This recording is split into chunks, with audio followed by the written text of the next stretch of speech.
Se você prefere só escutar a gente ao invés de assistir aqui no YouTube, a gente também tá no Spotify. Procura lá, Longe de Casa Podcast. Todos os outros episódios e esse também você encontra lá. O link para o nosso podcast no Spotify e para o nosso perfil no Instagram estão aqui na descrição do vídeo. We walked the lonely road, so far from home. Bem-vindos ao Longe de Casa Podcast. Meu nome é Henrique. Meu nome é Luciana. E a gente tá voltando hoje depois de basicamente um ano de hiato depois que a gente começou o nosso podcast. E hoje a gente tem como convidados o Carlos e a Lívia. E a primeira pergunta do nosso podcast é: onde vocês estão? Nós estamos na Cidade do México. Há quanto tempo vocês estão na Cidade do México? Mas já vai fazer uns 3 anos, já 2 Não, anos. 2 anos. Gente, desculpa. E o que levou vocês para ir? Ali, a Lívia trabalha numa editora de livros didáticos. Ela já trabalhava lá nessa editora no Brasil. E ela recebeu um convite para ocupar uma vaga na mesma editora, mas aqui, na Cidade do México. Na verdade, eu acho que até que ela pode contar a história porque é uma história divertidinha, assim, no sentido de que rolou um vamos, não vamos, vamos, não vamos. Não, foi isso, assim, eu estava trabalhando um dia lá na minha mesa, né, no meu computador, tranquila, e a minha chefe chega assim para mim e fala: você gostaria de trabalhar no México? De se mudar para o México? E rolou aquela tela azul, né? Pam! Assim, que... E aí, mas eu, assim, uma das minhas grandes paixões é viajar, é conhecer outras culturas, tal. Então, naquele momento, meu olho brilhou, assim, né? Aí eu fui entender o que estava acontecendo. Na verdade, aqui no México eles estavam precisando de gente, né? E aí eu liguei para o Carlos e fiz exatamente a mesma pergunta, né? Você gostaria de se mudar para o México? E rolou esse mesmo estranhamento. Exatamente. E vocês já falavam espanhol? Já era uma coisa ok para vocês? Eu tinha estudado um pouco, mas eu não usava muito, né? Eu usava só para viajar, assim, então... e cada país tem a sua variante, assim, né? Então, chegar aqui no começo foi um pouco complicado, assim. O Carlos... Meus avós, por parte de mãe, são espanhóis de primeira geração. Tipo, eles vieram, de fato, da Espanha. E eu cresci com eles falando espanhol o tempo todo. Então, eu tinha um espanhol familiar meio rudimentar, mas nunca tinha estudado. Passei bastante vergonha em alguns momentos. Quando vocês receberam a notícia de se mudar, assim, foi... Como você já disse, deu um pan, mas a decisão foi fácil de simplesmente vamos deixar tudo aqui e bora? Ou o que rolou? Eu diria que foi fácil.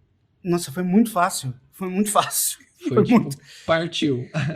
É que juntou um monte de coisas, assim. De fato, eu estava numa mudança de carreira, então eu não tinha, literalmente, tinha uma grande perspectiva.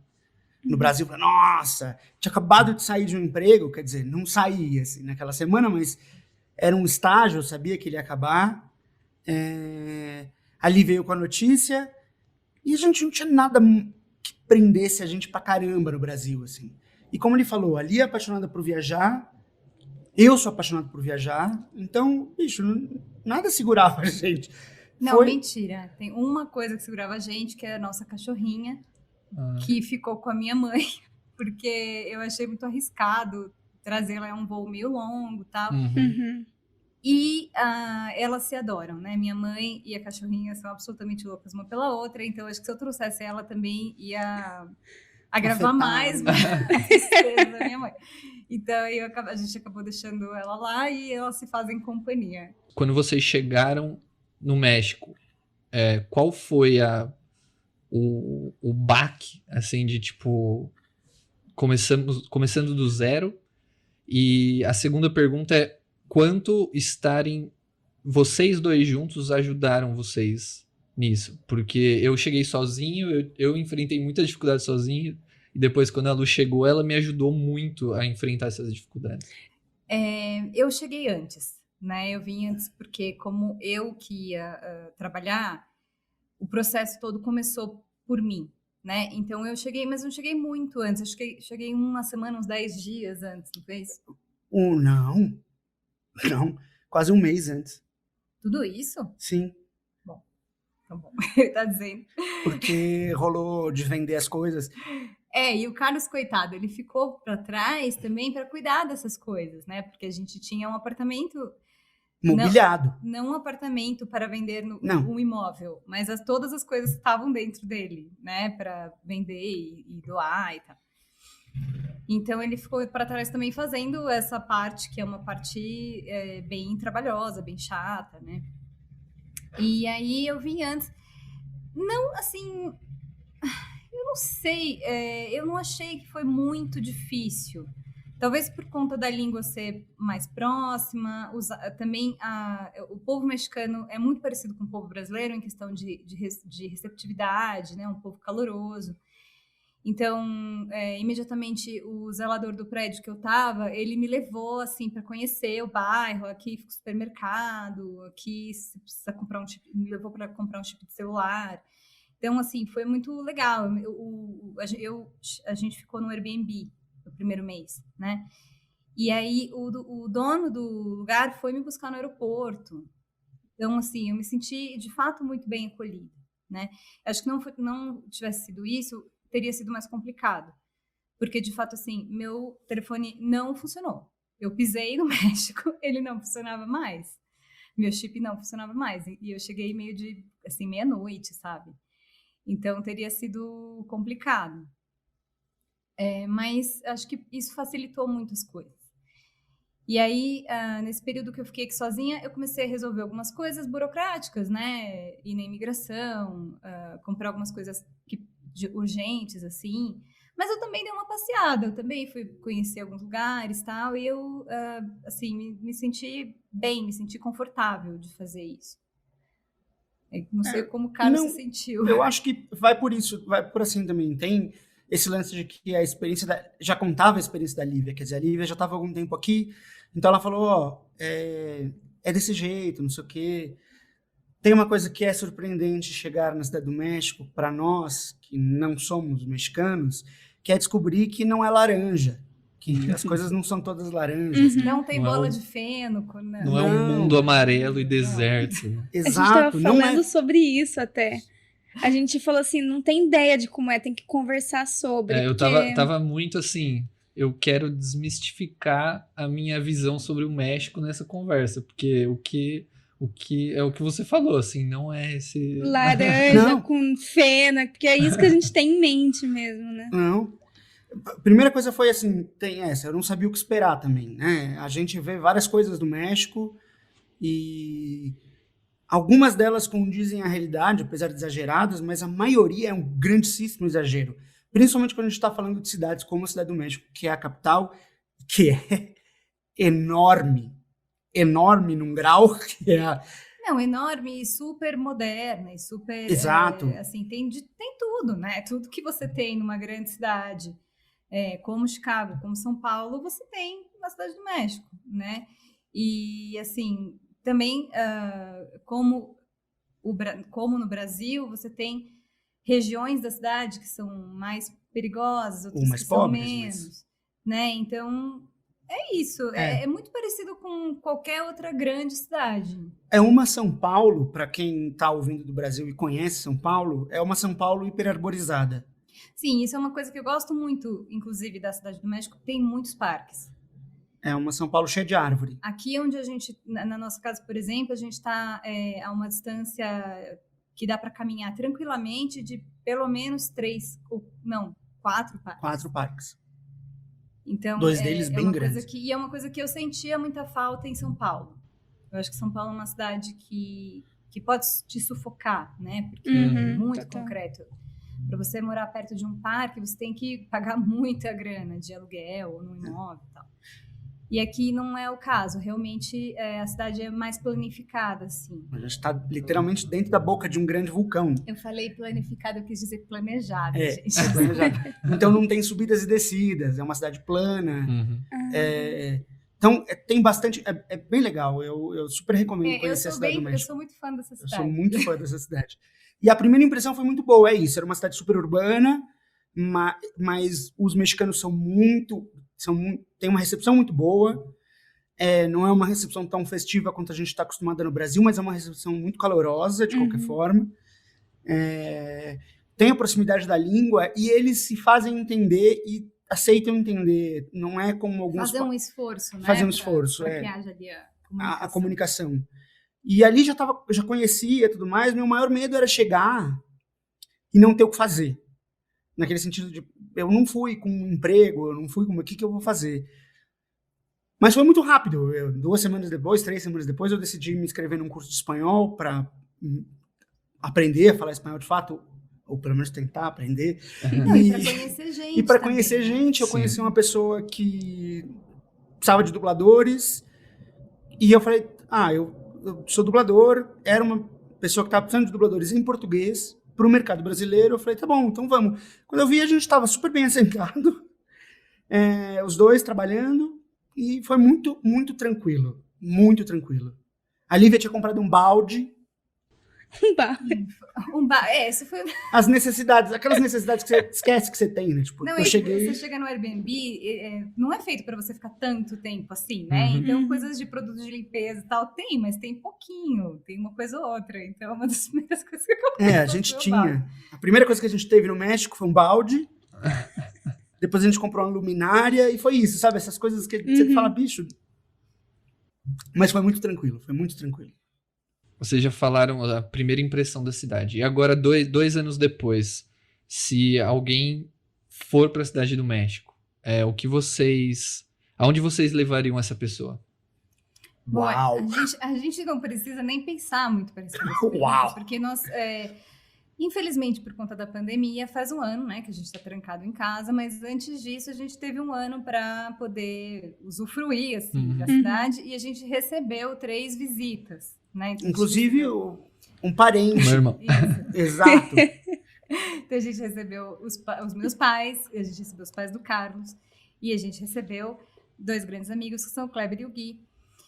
E a gente já sabia exatamente aonde levá-los, né? Então, assim, uma coisa que, até talvez adiantando um tema, que me encanta muito no México, é a cultura e a conservação da cultura pré-colonização. E como né? eles tratam essa cultura. E como essa cultura é valorizada mesmo pelas pessoas. Então, tem museus incríveis na Cidade do México, né?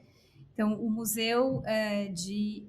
Como que ele chama? O Museu de Antropologia. De Antropologia. O Museu de Antropologia é um lugar que, assim, não pode deixar de ir se você vier à Cidade do México, porque ele já te dá um panorama, assim, da cultura... Porque a cultura do México, pré-colonização, ela é muito diversificada, né?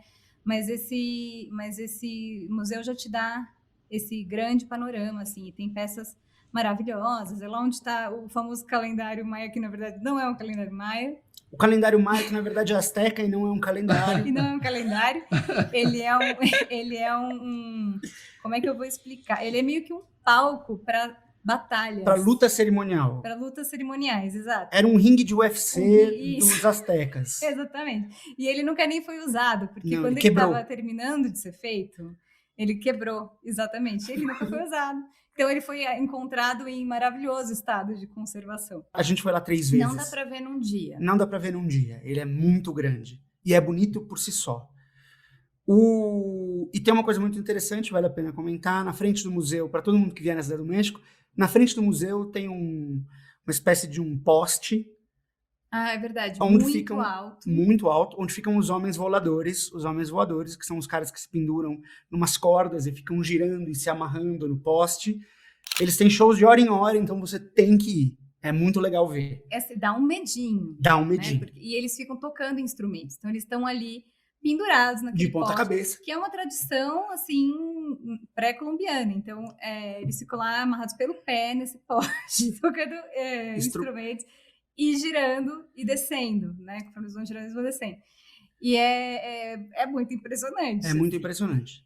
E então, fica aí na frente do museu, tem esse... Literalmente na frente. Esse espetáculo, digamos. Tem a casa da Frida Kahlo. a Casa Azul. A Casa Azul, que também é um lugar que não tem tanto as peças, as obras de arte, mas é um lugar muito legal para sentir o clima, para saber um pouco mais sobre esse personagem, né? Que É tão num lugar importante. muito legal da cidade. Isso. É um bairro muito bonito, um bairro meio muito boêmio. bonito, Uhum. que a gente gosta muito, fica aqui perto. Mas, assim, para quem gosta de natureza, por exemplo, tem um bosque enorme, que é o Bosque de Chapultepec. Que só perde em tamanho para o Central Park. Então, é a segunda maior área verde urbana das Américas. Assim, ele é um gigante. E que realmente tem várias sessões, você anda bastante lá dentro. O Museu de Antropologia fica dentro dele, para vocês terem noção de como ele é grande. Tem outro museu que tem que ser visto, que também é dentro dele, que é o Castilho de Chapultepec. O nome do parque é Bosque de Chapultepec. E o Castilho de Chapultepec foi o palácio do governo mexicano durante um tempo. Foi casa do imperador mexicano, do Maximiliano. Tem essa parte da história do México Do que México. ninguém conhece, que eles importaram Eles um compraram. imperador, ele não durou muito. Eles literalmente importaram o imperador francês, austro-francês, e é isso. E durou muito pouco, mas de qualquer forma foi a casa dele, foi o palácio dele, e ele fica no alto de um mirante, então é Dá uma pra visão, ver, assim, você vê a cidade praticamente inteira. É impressionante. Sim. A Lucha Livre, a Organização Sim. Mundial de Luta, tem que ver. A gente já foi 3 vezes, justamente, não, 4, porque a gente foi 4. só nós uma vez, e todo mundo que veio a gente levou lá, e foi muito divertido. Tem que ver, não tem como explicar. É um show meio circense. Sim, porque você fica assim, mas não é muito violento? Eu odeio violência gráfica, luta livre, não assisto, mas a luta livre não é isso, ela é uma coisa muito mais acrobática É um circo. Uhum. do que qualquer outra coisa. Então tem essas lutas coreografadas, né? O pessoal dá pirueta, eles têm os personagens, então o pessoal vai conhecendo. E tá sempre cheio, e é uma muito zona na divertido. frente, é muito divertido. Eu tenho amigos aqui que são de família mexicana, ou pais, ou avós, e eles têm tatuagem. É muito eu sério. não sei nem comparar. Eu não sei se é tipo um herói ou se você cresce com aquilo, né, desde criança, né? Cresce, porque eles levam as crianças desde muito cedo, né? Então o mexicano acaba indo na luta livre Muitas vezes. Eu confundi tudo. Na luta livre, muitas vezes na vida.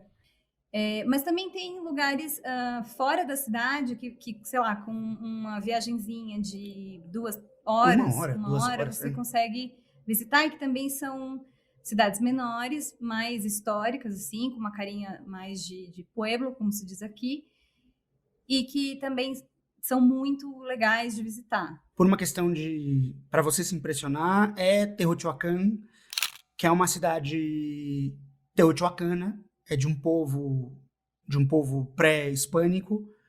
Que é isso, é um dos destinos que fica a 1 hora, mais ou menos, Literalmente. da cidade do México. E eles, assim, são ruínas, então tem uma pirâmide super grande, duas que é a pirâmide do pirâmides. Sol, e tem uma pirâmide um pouco menor, que é a pirâmide da Lua. Não está exatamente do jeito que foi encontrado, porque algumas partes foram reconstruídas para que a gente tivesse essa experiência de como era, né, aquela cidade no período, mas ficou realmente muito bom. Então é isso, é uma viagem de 1 hora da cidade do México, e você Baratinha, está em uma cidade pré-colombiana, com uma pirâmide que é um negócio uma pirâmide imensa. imensa, que você pode subir, que você chega lá em cima, você percebe toda a cidade. Eles têm algumas visitas guiadas, mas vale a pena ir sozinho e curtir o dia lá. É um passeio que você pode fazer muito barato, assim, porque você só paga o ônibus para ir até lá, que é super barato. Se você quiser investir, obviamente, num passeio guiado e tal, você tem essa opção. Mas não tem necessidade. Não, e é impressionante, gente. Pesquisem Teotihuacan, depois eu passo o A nome. gente escreve. A gente não sabe falar, os mexicanos nos zoam, porque é uma palavra difícil, mas tem que ver, é um negócio surreal, assim, é um negócio que vale a pena ver. E em relação, assim, vocês falaram que o povo é bem parecido com o brasileiro em questão de de ser aberto, de hospitalidade. Mas a cultura, quando vocês chegaram, em algum momento foi algo assim que estranhou, não sei, comida, alguma coisa assim? A comida pode ser bastante assustadora. É. Eu sou uma pessoa nojenta, no sentido de que, assim, para eu comer tem que estar muito limpinho, né? Fresquinho, cara boa, tal. Eu sou assim também. Então, aqui no México, comer na rua é lei. É um esporte Tem- nacional. Exato. Tem uma barraquinha de comida, uma do lado da outra, e todo mundo come na rua, né? Uhum. Então foi uma coisa que, a princípio, eu tive que me acostumar. Mas que Outra coisa, contato da Rolou. mão com a comida na hora de preparar a comida é muito comum. sim, a pessoa não vai usar luva para Ela não fazer vai seu usar taco no meio da rua. Não vai. Entendi. Não vai. Entende? E é a Então, mesma que pega o dinheiro, é a que faz... É. Não, talvez tem tenha esse uma temperinho. luvinha plástica, assim, né? Só na sala. Então, assim, Talvez tenha alguém que só receba o dinheiro, mas não Uhum. são todas as barraquinhas que vão estar. Entendi. Assim. E não é só barraquinha. Você vai num restaurante muito chique, e quando eu digo elegante, caro, Uhum. você vai olhar pra dentro da cozinha, a pessoa está com fazendo a a tortilha na mão, né? xoxando. Do mesmo né? jeito. Sim, então são coisas que você precisa, né, se acostumar Uhum. mesmo, né? E a culinária tem sabores muito diferentes, assim. Tem a questão da pimenta, que todo mundo fala, E é verdade. e é verdade. Não confie quando o mexicano falar no pica. É provável que seja mentira. Uhum. É, Não, olha, não, mas a gente tem que fazer uma ressalva, né? Porque falam que absolutamente tudo Não. tem pimenta. Não é verdade. Tá? Geralmente a pimenta, ela vem à À parte. Ou Uhum. se você pedir, por exemplo, alguma coisa com molho de tomate, é capaz que pique um pouquinho. Tudo que tem molhos, né? É capaz que tenha um pouco de pimenta. Mas, assim, se você pedir sem picante, provavelmente Vai não- vir, vai eles vir não- sem, entende? E a pimenta vai vir à parte. Agora, saiba que aquela pimenta, de fato, arde. arde. E se um mexicano falar que arde, acredite. Não é Uhum. brincadeira. Se ele falar que não arde, não acredite. Porque provavelmente arde, mas ele já está acostumado, então ele não sente mais, você vai sentir. Uhum. Mas você pode se aventurar, né? A gente agora já está Mais acostumado. mais acostumado. Agora, se ele falar que arde, é porque arde. Não brinca. Não acha É que melhor não. Não, eu como pimenta malagueta. Não, meu amigo, você não tá entendendo nada. Você não entendeu. E tem, por exemplo, a tortilha daqui é a tortilha de milho. Bom, acho que todo mundo sabe o que a gente tá falando, né? Aquele pãozinho Uhum. bem Parece um... fininho, né? Hum. Que é a base de quase toda a culinária mexicana. Dos tacos, dos Das nachos, flautas, dos nachos. é aquilo frito, enfim. Aqui ele é feito de milho. Bom, ele é feito de milho em todos os lugares. Mas aqui ele é feito de um tipo de preparo de milho diferente. Que é um milho com cal.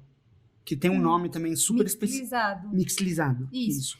Então, esse cal que tem no milho, ele dá um saborzinho, que às vezes demora um pouco para você acostumar também. Ele é um sabor que você poderia até falar que lembra um sabão.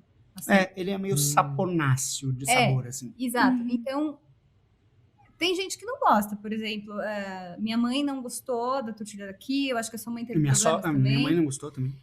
E eu já acostumei, a gente acostumou. São É. coisas que você vai acostumando, mas que de fato no começo podem.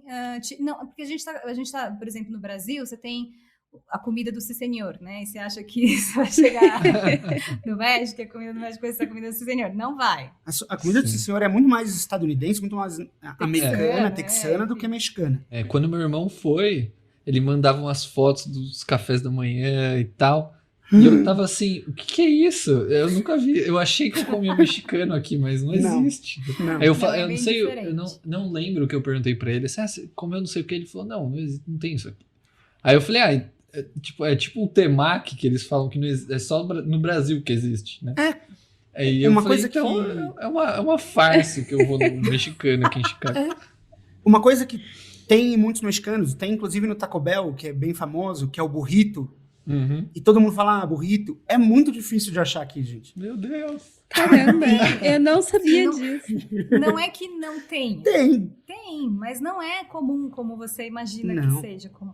O taco, sim, o taco é comum. Mas não é o taco. Mas não é o taco o taco que a gente está acostumado a pensar aí no Brasil, que é aquele durinho, né? Que é Uhum. crocante. Uhum. Assim. E imagino que nos Estados Unidos também. É, É, eu acho aquilo que é o sim. taco dourado, É. que se chama aqui. E não é tão comum. O mais Não. comum é o molinho mesmo. Você pede um taco, vem uma porção, um pratinho com carne, ou com legumes, ou com queijo que você pediu, e umas tortilhas Pra você quentes do montar. lado. Exato. Pra você montar, enrolar e comer. Isso é um taco. E isso sim, tem em todo Isso lugar. tem em todo lugar. Tem os sabores mais exóticos, tem um prato que é hiper tradicional aqui no México, que na verdade é uma família de pratos, que é o mole. O mole é uma espécie de molho, literalmente. Bom, a gente conhece um mole tradicional que a gente não associa com ele, que é a guacamole. Ah. Sim, a Que é guacamole mole tem esse nome porque é um mole feito de de aguacate. aguacate. Ah. Mas o Entendi. mole é um molho feito de muitas coisas misturadas. Tem Então, geralmente vai pimentas, no plural, de todas que você pode imaginar. né? E o mole negro, por exemplo, que é super tradicional, vai cacau. Vai chocolate. Aí tem outro tipo que é de amêndoa. Então, Tem o vai amendoim verde também. que- Então, tem muitos tipos. Muitos. E isso você E- coloca no taco? Ou eu Não, perdi muito? ele, Não. geralmente ele tem o frango ou tem um vegetal. É como se fosse um caldo. É um molho. É um molho que você come com arroz ou come. Ah. Entendi. Tem uma carne, acompanha. Eles têm. Mas é o prato. Não é um negócio tipo vem à parte para você colocar. Você Uhum. pede um prato de mole e geralmente vai vir uma Ah. peça de frango coberta no mole. Entendi.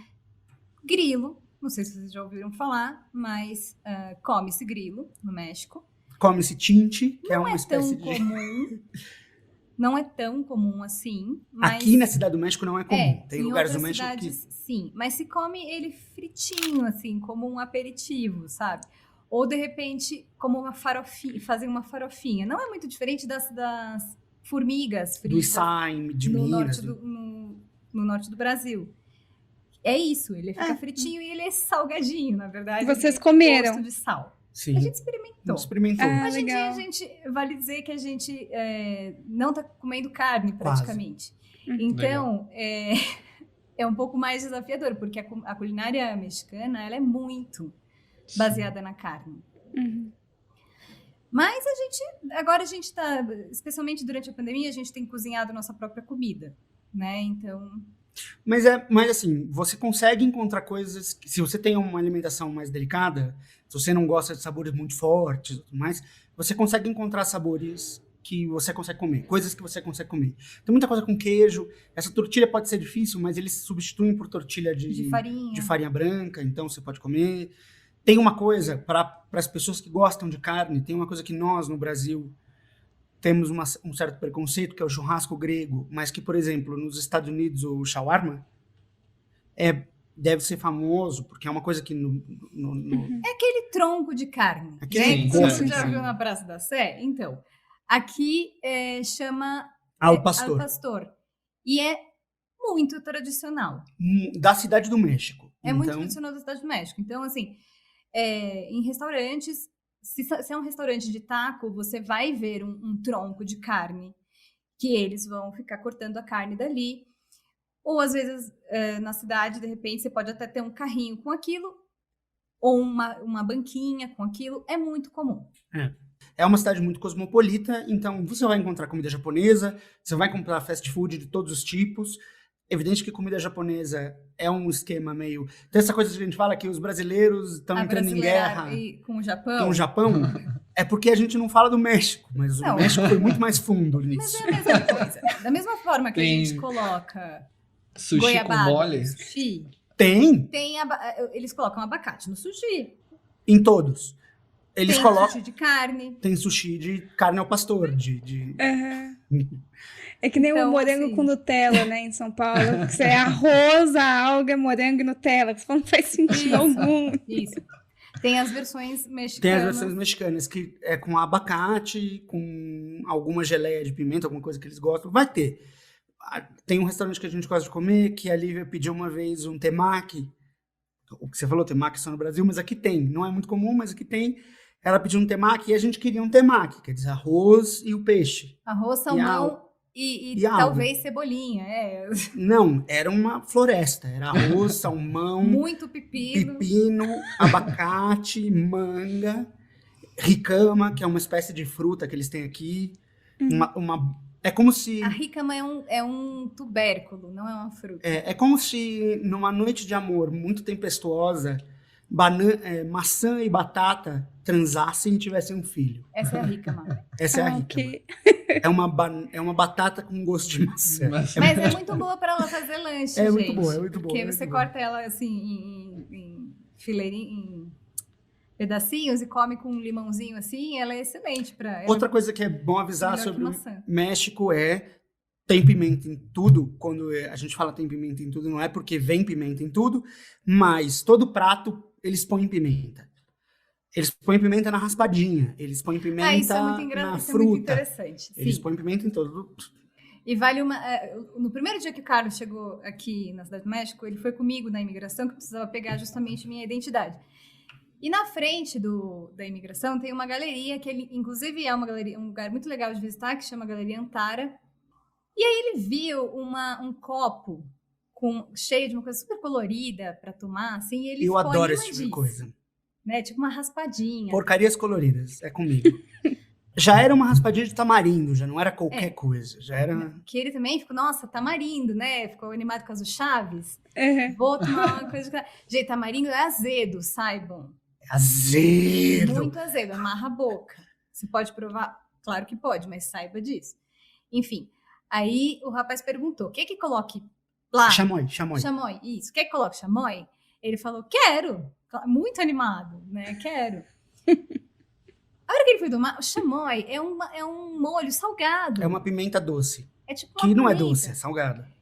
Então, assim, ele se viu com um copo imenso na mão de uma raspadinha de tamarindo com pimenta. Tinha gosto de azeitona. Ele Parecia que eu conseguiu tava tomando um caldo de azeitona. 2 goles. Gelado. E teve Gelado. pra fora. É fácil. Você pega, pica gelo, sabe aquela aguinha da azeitona em conserva? Coloca, mesmo gosto.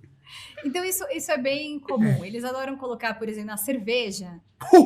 Isso vale comentar, gente. Isso vale comentar. Eles adoram, assim, a coisa mais leve que se faz com a cerveja é pegar o copo, molhar na pimenta, assim, que nem a gente faz com a margarita, que a gente molha na água e põe sal, só que eles molham, tipo, na pimenta. Isso é uma coisa. E aí coloca a cerveja com limão dentro. É gostoso, uma delícia. É gostoso. Uma coisa muito interessante como chama essa cerveja? Eu esqueci. Michelada A tradicional. michelada cubana. Que eles Michelada chamam. cubana. Eu não sei se em Cuba é assim, porque a gente ainda não visitou Cuba, infelizmente.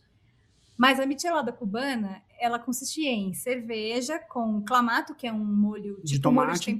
um molho de temperar carne. Não, tem molho Maggi, que é um molho de temperar carne. Tem clamato, que é uma espécie de molho de tomate meio ácido. E mariscos dentro da cerveja. Então virou É uma sopa. Uma sopa fria. É? Isso eu nunca tomei, E tá? tem as gomiladas Porque também. eu tenho limites.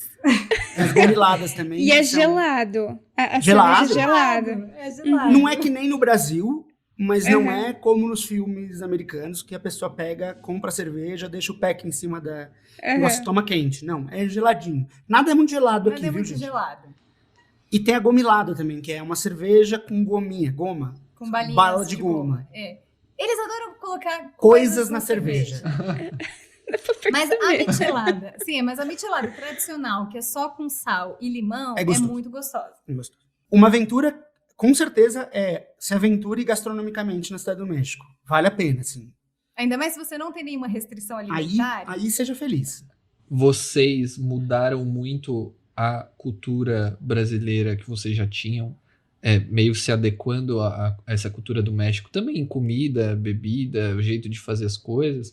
Ou vocês ainda se sentem assim, não, ainda continuo fazendo o que eu fazia antes, eu só tô num lugar diferente? Ou eu faço igual eles fazem aqui, as coisas? Eu tenho uma opinião que pode ser um pouco polêmica a respeito disso. Tá? Eu acho que se você vai morar em outro país, você tem que estar aberto a mudar os seus hábitos. Porque se você não estiver, você vai sofrer demais. Né? Então é impossível dizer que a gente não mudou alguns dos nossos hábitos. A gente mudou, sim. A gente tem uma fornecedora de pão de queijo e de coxinha e enfim, essas coisinhas assim, que às vezes dá aquele, né, aquela saudade muito grande, a gente pede. Então a gente tem que... Mas, dito isso, sim, teve muitas coisas que eu acho que a gente mudou. Eu acho que a mais perceptível, que também tem a ver com um pouco com relação a comer, são os horários e os horários de almoço, essas coisas, que é muito diferente aqui mesmo, assim, é uma percepção. No Brasil a gente está acostumado, eu não sei como é aí nos Estados Unidos, mas no Brasil a gente está acostumado a meio-dia a hora da comida. Meio-dia a hora de almoçar. Você acorda, toma um café da manhã, tem gente que come mais, tem gente que come menos, e meio-dia você vai almoçar, e aí você só vai jantar às 6 horas da noite, 8 horas, que seja. Eles almoçam às 2 da tarde. Isso no começo foi muito difícil, porque eu morria de fome. Mas depois você aprende. Então, assim, o mexicano, o que ele faz? Ele acorda, toma um cafezinho, alguma coisinha assim. Depois que ele vai ter o desayuno mesmo, que é um às café 10 da da manhã manhã. mais forte. Que às vezes é assustador, tá, gente? Às vezes Que é um às vezes café. parece um almoço. Café Inclusive, isso é uma colonial. coisa que a gente demorou um pouco para aprender, que, assim, geralmente nos restaurantes mexicanos só se serve o almoço mesmo a partir das 2 da tarde. Ou perto disso. Aí você chega num restaurante, morrendo de fome ao meio-dia, e você fala, e agora? O que eu vou fazer? Vou ter que comer pão com manteiga, que é o que a gente pensa que é a comida... Porque tá escrito a placa, do café da desayuno. manhã, né? Café da manhã.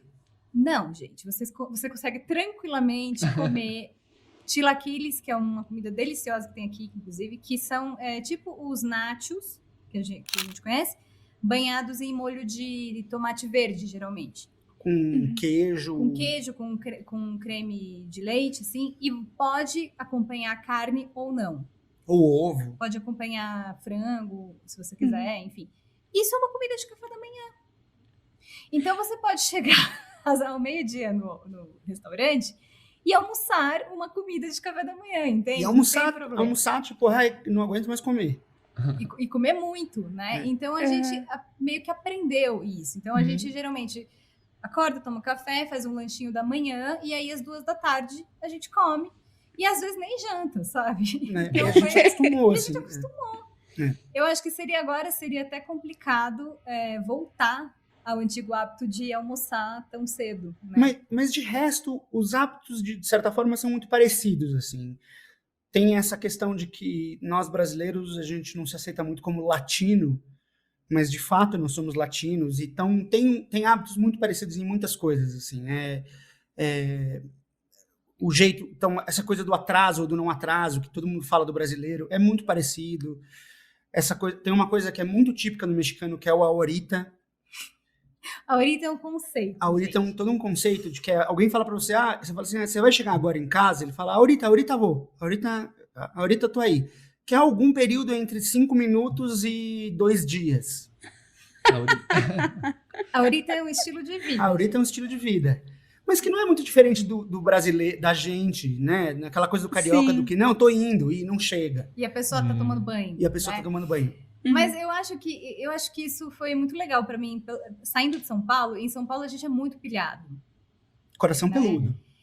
E eu acho que o México me ensinou a relaxar um pouco, sabe? Do tipo, não adianta, não vai ser agora. Se você precisa de alguma coisa, às vezes, que não vai ser resolvida naquele dia ou naquele momento. Você vai ter que esperar. Isso pode parecer terrível para uma pessoa como a gente que saiu de São Paulo. Mas quando você descobre que você também não precisa se forçar a cumprir aqueles horários tão malucos que a gente costumava cumprir, por exemplo, em São Paulo, isso é muito libertador. Não, e tem muitas coisas, muitos costumes parecidos, assim, gente. Não tem aquela coisa... Em termos culturais, não é um choque muito grande. Tem detalhes interessantes de falar, tipo essa coisa do ahorita que lembra a gente, mas que não é, essa coisa do almoço, das 2 horas da tarde, essa coisa de comer na rua, de que é um esporte, é um lance mesmo, as pessoas comem na rua. Não, inclusive isso foi, assim, na primeira semana, eu acho que eu estava no trabalho, pessoal falou, não, vamos comemorar sua chegada e tal, a gente vai pedir uns chilaquiles, que essa comida que eu falei para vocês. Tá bom. A gente vai pedir da onde? A gente vai pedir da banquinha da esquina.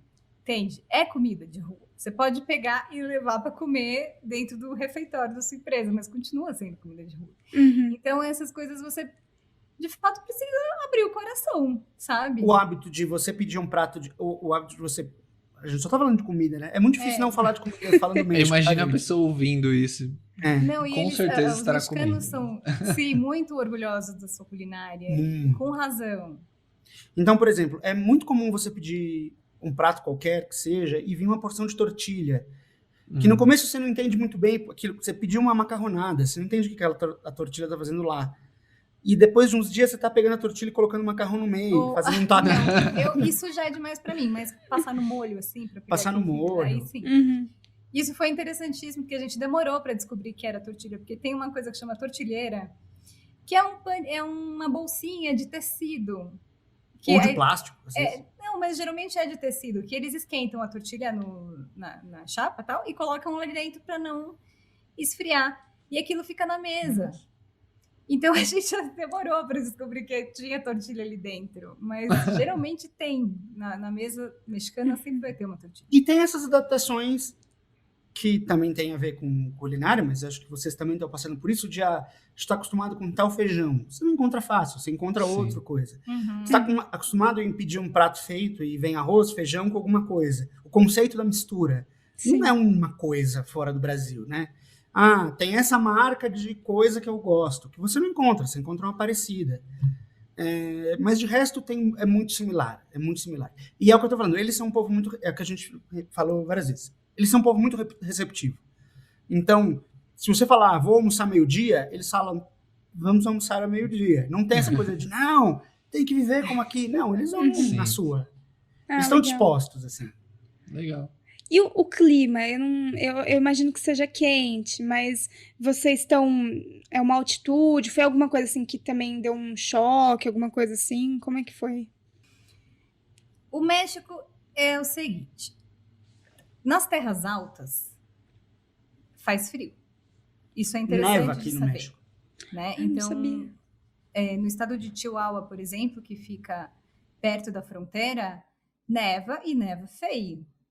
Não é o caso daqui da Cidade do México. Aqui, as temperaturas mais frias que a gente teve, por exemplo, esse inverno, foi 3 graus. Ainda assim, é uma temperatura bem baixa, né? Porque a gente está acostumado. Então, eu diria que o clima da Cidade do México é um clima um pouco mais frio do que o de São Paulo, por exemplo. Bem Então, mais frio. a máxima, muito quente, assim, no meio do dia, pode chegar a uns 30 graus. Dificilmente vai passar disso. E é uns 30... Um ambiente é muito seco, né? O centro do México é um grande desertão, né? E a gente está muito alto, então mesmo nos tempos mais frios, mais quentes, não é um calor insuportável. Pelo assim. menos não pra gente, né? O mexicano tá morrendo de calor. O chilango, né, que é o mexicano da Cidade do México, tá morrendo de calor e a gente tá assim. Gente, vocês não sabem o que é calor. Em Exato. compensação, se você for para Riviera Maya, né, que é Ali pro sul mesmo do México, ali, perto do Cancún, Caribe, aquele pedaço ali, é muito é quente. muito quente. Então, varia muito. O Varia clima muito. varia muito. Tem que, se você for visitar o México, você realmente precisa olhar o clima daquela região específica que você vai.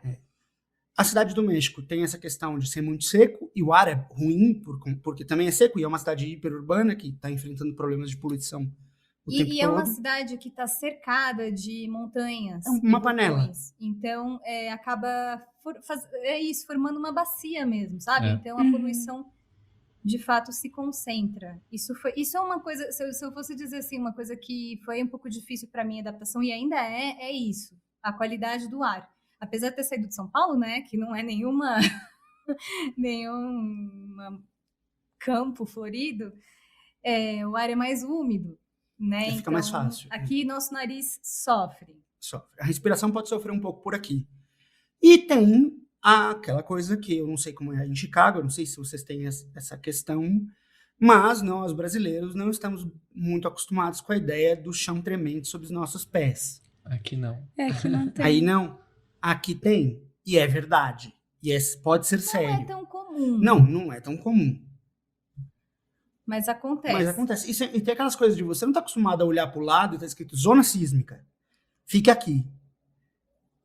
Em caso de terremoto, fique aqui. Você não tá acostumado. Por exemplo, na empresa a gente tem aqueles treinamentos, né, do que fazer em caso de terremoto. Então aí todo mundo e aí eles marcam, né? Então tal dia a gente vai fazer o treinamento. Então soa o alarme como se estivesse realmente acontecendo um terremoto. Todo mundo sai do lugar, desce até a rua. Então existe esse tipo de coisa porque sim, pode acontecer. Sim. Vocês já passaram por algo do tipo? A gente teve sim. Inclusive eu não ouvi o alarme. Fui eu que Porque ouvi. eu tava com o fone. Um alarme que fica na rua, né? Uhum.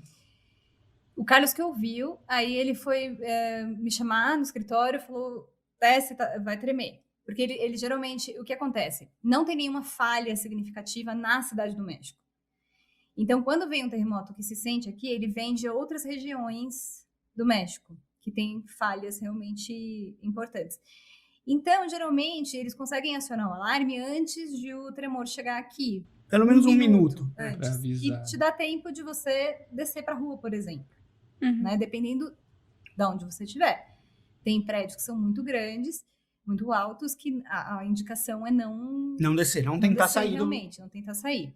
Mas o nosso prédio, geralmente, isso é uma coisa interessante daqui também, que os prédios não são altos. Com raríssimas exceções, que quando se investe muito realmente na engenharia e tal, os prédios são geralmente de 5 andares no máximo. Então aí a gente desceu, né, pelas escadas, Saiu tal. todo mundo do prédio. Não todo mundo, saiu bastante gente, mas não todo mundo. Exato, e já tava na pandemia, então a gente desceu de máscara e tal. É muito engraçado, porque sempre tem gente de roupão, Pijama. pijama, porque pega as pessoas desprevenidas mesmo, né? Uhum. Eles, inclusive, indicam você a deixar uma mochilinha pronta com uma troca de roupa, água, documento, higiênico, dinheiro. Porque, assim, houve um muito grande... Em cada 30 anos, mais ou menos, tem um grande terremoto. É engraçado falar assim, né? Mas realmente é impressionante a consistência. Então, em 2017, teve o último grande terremoto que desalojou bastante gente, porque teve prédio que caiu, houve muitas mortes. Teve gente que teve que sair de casa por alguns dias, porque tinha que avaliar se o prédio realmente estava em condições de receber as pessoas de volta. Então, por isso que eles te falam para ter essa mochilinha pronta. Como bons brasileiros, o Carlos tem, Eu tenho mochilinha para nós preciso fazer a dois. minha. É pra vocês. Mas tem esse lance. A gente desceu, não sentiu, a gente não percebeu, porque a gente estava em movimento e meio que coincidiu o nosso movimento com o movimento da coisa, mas depois a gente viu o vídeo, então foi muito engraçado. Todo mundo preocupado e os dois assim, mas gente, não tremeu, né? Eu tenho até vergonha de falar que eu não senti A gente não sentiu. o tremor, porque a gente estava descendo a escada nesse momento. Mas também tem que dizer que não foi um tremor tão forte, por exemplo, quanto o de 2017, né? Que esse com Ainda certeza bem. a gente... Não, sim, Teria ainda bem, não sentido. aconteceu nada, mas teve esse lance de que é uma coisa que você tem que se preocupar quando vem, Uhum. não só para a Cidade do México, tem lugares no México que são piores, tem o estado de Guerreiro, que é um pouco mais para cima da Que é onde está, fica Acapulco. que é onde fica Acapulco. Não, Guerreiro, isso. O estado de Guerreiro e o estado de Oaxaca é exatamente onde a falha passa. A mesma falha que chega na Califórnia, né? Uhum. Que é a falha da Califórnia. Ali é todo dia. A gente tem uns aplicativos. Então, quando vocês forem visitar esses lugares, é interessante. Mas, assim, ele fala todo dia, mas não são terremotos Não. sensíveis todo dia. Mas todo dia você recebe, tipo, 3 ou 4 avisos. Tipo, 4,5, 3, 3,15. ia Só se surtar. sente a partir... só se sente a partir de um certo... Não ia. O pior que não ia. A primeira semana, o primeiro mês pode ser meio tenso. A Lívia me acordou várias vezes. É uma coisa, gente, porque o primeiro Airbnb que a gente ficava numa rua muito movimentada e era caminho de um hospital, então passava... De vários hospitais. Era uma ambulâncias. avenida que tem 3 hospitais. Isso é uma coisa que eu realmente não entendo até agora. Qual é a necessidade de você acionar a sirene da ambulância de madrugada? Não entendo, porque não tem trânsito, né? Mas, enfim, é uma coisa meio corrente. Então, algumas vezes eu acordei assustada no meio da noite com uma ambulância passando, mas achando que era o alarme. Uhum. E acho que umas 2 vezes eu acordei o Carlos assim, tipo, terremoto. Depois você relaxa. Depois você relaxa e você sabe, é bom você escutar na internet, você encontra, quando você vem pra cá, é bom escutar uma vez ou Pra duas, saber como pra ela saber é. como é, porque ela é Não muito é uma diferente. sirene, É. não é igual uma Uhum. sirene. Não. E tem alguns aplicativos, eu não vou indicar nenhum, mas tem alguns aplicativos que você pode pesquisar, que eles informam terremoto. Se vier pra cá, é legal ter, só porque ele te dá uma segurança a mais, assim. Ah, legal. Tem uma situação engraçada, a gente aquela coisa de pecar pelo excesso, né? A gente estava com um aplicativo e o aplicativo tocou um sinal que talvez viesse um que a gente pudesse sentir. E a Lívia me avisou, eu peguei o negócio, a gente, vamos. Uma das recomendações em caso de prédios muito altos é que você, ao invés de tentar descer, é tentar subir. Se você tem uma laje... Se tem uma laje, ir na laje. Sim, Uhum. ficar na laje. Porque pode fazer um efeito colchão, né? Tipo, o prédio desaba e você tá na laje, a estrutura de baixo te suporta. Entendi. E a Lívia... Eu recebi a mensagem do aplicativo de que ia ter um terremoto, o Carlos estava dormindo, eu acordei ele. A gente subiu e ficou esperando. E tinha uma senhora Não aconteceu nada, nós descemos. Tinha uma senhora, mas não pendurando aconteceu. a roupa, sabe? Olhando pra gente. Tipo, o que vocês estão fazendo? A gente desceu, tranquilo. A Lívia foi trabalhar, eu tava em casa e eu ainda não tava muito acostumado com a ideia da sirene. E tem dias que eles tocam uma sirene diferente, mas que sai do mesmo alto-falante, um teste de som. Mas eles avisam, toca a sirene e fala teste de sonido. Toca a sirene, teste de sonido. Porque eles têm que Tem que assegurar garantir que tá funcionando. né? E eu não tava muito assim, a gente já tava nesse apartamento. Tocou a sirene, eu falei, a sirene. E eu era assim, toca a sirene, uau, uau, uau. Eu não entendi o teste de sonido, pra mim era uau, uau, uau. De pijama, como eu estava, com um café na mão, eu subi pro negócio. Aí que foi maravilhoso, subi pro negócio, fiquei lá encostado no canto, falando, o que vai acontecer? Vem uma senhorinha com as roupas pra pendurar, olha, pergunta, tá tudo bem? Eu falo, a sirene, ela, é teste. Eu falei, tá. E aí eu desci com o café na mão. Aqui foi mais ou menos o ano passado, eu acho que foi mais ou menos igual, só que foi tornado.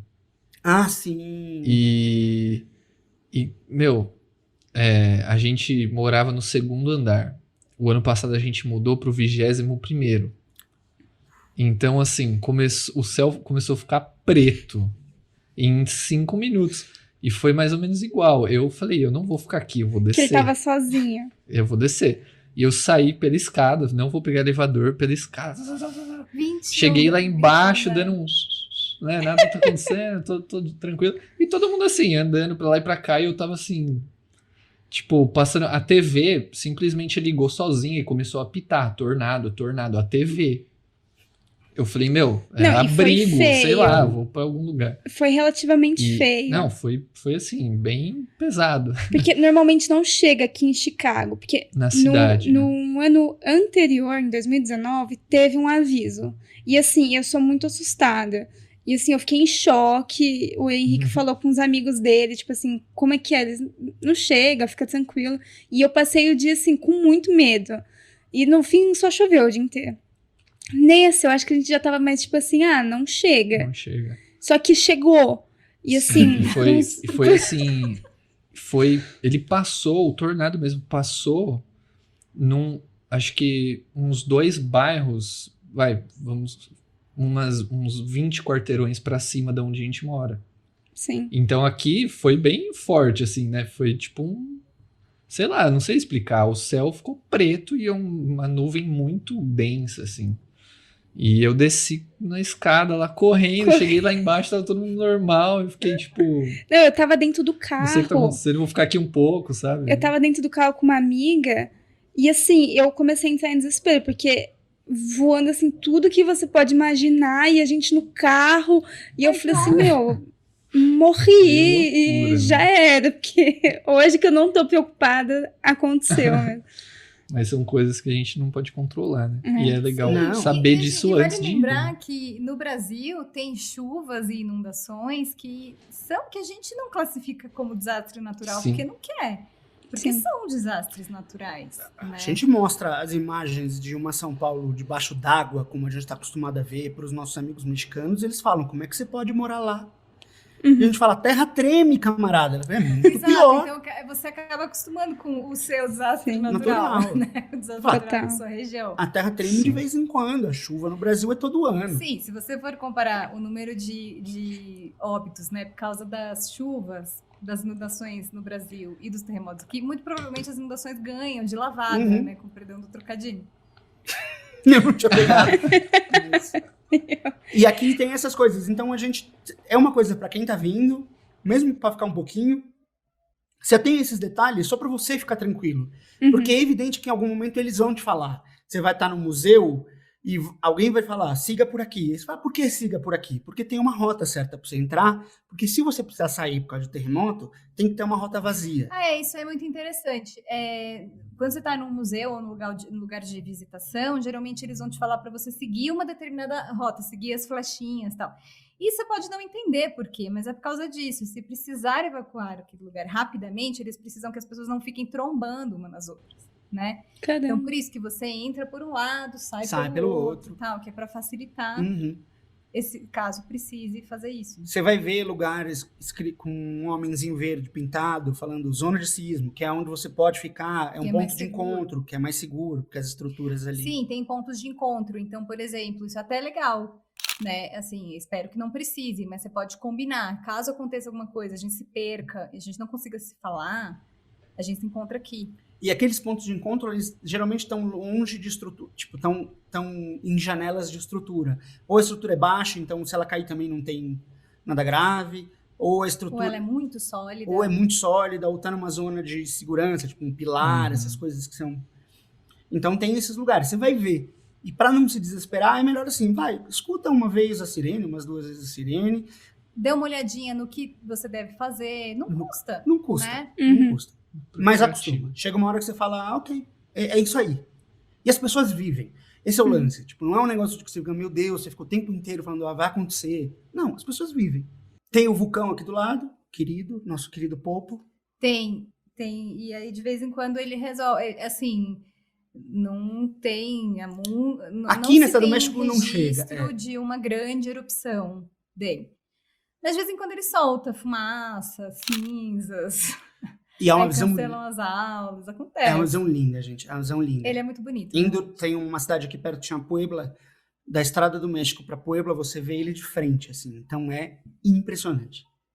Isso tem que ser dito. O México é um país muito bonito e que realmente, havendo oportunidade, vale a pena visitar. Além de ser muito acolhedor, tem lugares impressionantes que não são só Cancún, sabe? Porque as pessoas estão acostumadas. Aliás, as pessoas nem lembram que Cancún fica no México, né? Como se Cancún fosse Sim, é um meio... país à uma parte. coisa Um à país, parte. né? E é um pouco, tá? Porque Cancún é aquela bolha para os gringos, tá? Ela não é muito bem feita para os mexicanos. Mas além de Cancún, tem lugares muito lindos e muito interessantes que valem a pena ser visitados. Tem alguma experiência, assim, que vocês viveram, que marcaram vocês aí, assim, que é uma experiência nossa com a cidade do México, ou com o México, assim, que realmente marcou muito vocês? O momento que você começa a conhecer a cidade, é sempre um momento muito mágico, né? Porque tem um estranhamento, assim, mas também tem uma fascinação. Então, eu lembro com muito carinho, assim, dos meus primeiros meses, digamos, na Cidade do México. Tem a árvore torta. É verdade. Tem um parque aqui perto que tem uma árvore, assim, super torta.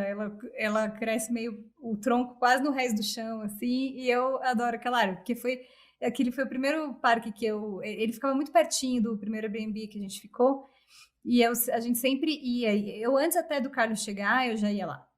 Então, eu tenho carinho por aquela árvore que eu falo que é a minha árvore aqui no México. Porque, sei lá, é isso. Tem esse carinho por esse primeiro lugar que me acolheu, que acolheu a gente aqui, né? Eu acho que é isso. Não tem um momento específico, mas os primeiros meses foram realmente Não que não esteja sendo especial, a cidade do México é uma cidade incrível, É que agora, no momento, a gente um momento de pandemia. não vai a lugar nenhum, quase, né? Às vezes a gente dá uma Volta no voltinha parque. no parque. É isso que a gente tem feito Sim. Mas, de qualquer fora de forma, carro. é uma cidade que foi muito acolhedora logo do princípio, assim.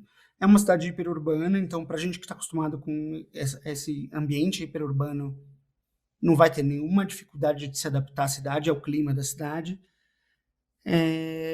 Eu acho que fica de recado. A gente tem, a maioria de nós, não somos todos, mas a maioria de nós tem uma certa visão de que o México, fora Cancún, ou fora essas belas praias, essas coisas das praias do Caribe, não é um lugar para ser visitado. E não, é um país que merece a visita. O México é impressionante, assim, culturalmente falando, gastronomicamente falando, as pessoas são incríveis. O México, a cidade do México é a casa de vocês ou vocês estão de passagem? O que tem pra frente? Olha, eu não faço a menor ideia. No momento, sim. No momento, sim, é o nosso lar. E a gente pretende ficar pelo menos mais alguns anos. É claro que não dá para fingir que o México não tem os seus problemas sociais. E tem alguns que são especialmente ruins para as pessoas de idade. Então, por exemplo, não tem um sistema de saúde público tão bom e tão abrangente quanto o SUS, por exemplo. Né? Fica o recadinho. Mas aí, a gente valorizem o SUS. Mas a gente está um pouquinho melhor que vocês nesse caso. Não, Não, meu não, Deus. não. Tem um sistema de saúde. Existe um sistema de saúde Existe. público. Ele é ruim, mas Ele existe. só não é tão grande. E isso acaba impactando tudo, né? Porque se você não tem um sistema de saúde público muito bom, os convênios não se sentem na obrigação de te oferecer um serviço também muito bom. Então, você acaba tendo que pagar muito pela saúde. Isso para as pessoas de idade é muito complicado, né? Porque você precisa ir ao médico praticamente que o tempo todo, né? Então, o sistema de previdência também é fraco. Então, assim, eu acho que é um país um pouco complicado para a pessoa envelhecer, sabe? Eu acho que o Brasil, com todos os seus problemas, ainda é um país melhor para se envelhecer do que o México. E a Lívia, eu nem tanto, mas a Lívia é nômade. Ela tem sangue nômade. Então, a gente está aqui por enquanto. Eu não sei para onde a Lívia vai nos levar em breve. Não, pode ser, se aparecer uma oportunidade. A gente vai. A gente vai. Carlinhos, se você quiser falar do seu podcast, Claro, por favor. eu faço um podcast semanal que se chama Verborragia. Ele também está em todas as plataformas digitais, no YouTube e em formato podcast, não tem vídeo. É um podcast sobre reflexões e pensamentos sobre política, sociedade, cultura. Tem sempre uma poesia. São pílulas curtinhas de no máximo 15, 20 minutos em que eu destrincho um pensamento, apresento um poema, apresento uma frase e sai toda semana, toda segunda-feira, todas as plataformas digitais. Em breve tem novidades também no Verborragia, então para você que está nos escutando, quiser escutar o Verborragia, é só procurar Verborragia, o podcast, e eu vou estar lá toda segunda-feira. Salud! Saúde. Gente, muito obrigado mesmo. Vocês estão inaugurando a segunda temporada do Longe Sim. de Casa. Obrigada por aceitar o convite e por ter esse tempinho aí com a gente. E você que tá ouvindo a gente aí, a gente vai terminar, como sempre, terminamos perguntando pra onde você vai? We walked a lonely road, so far from home.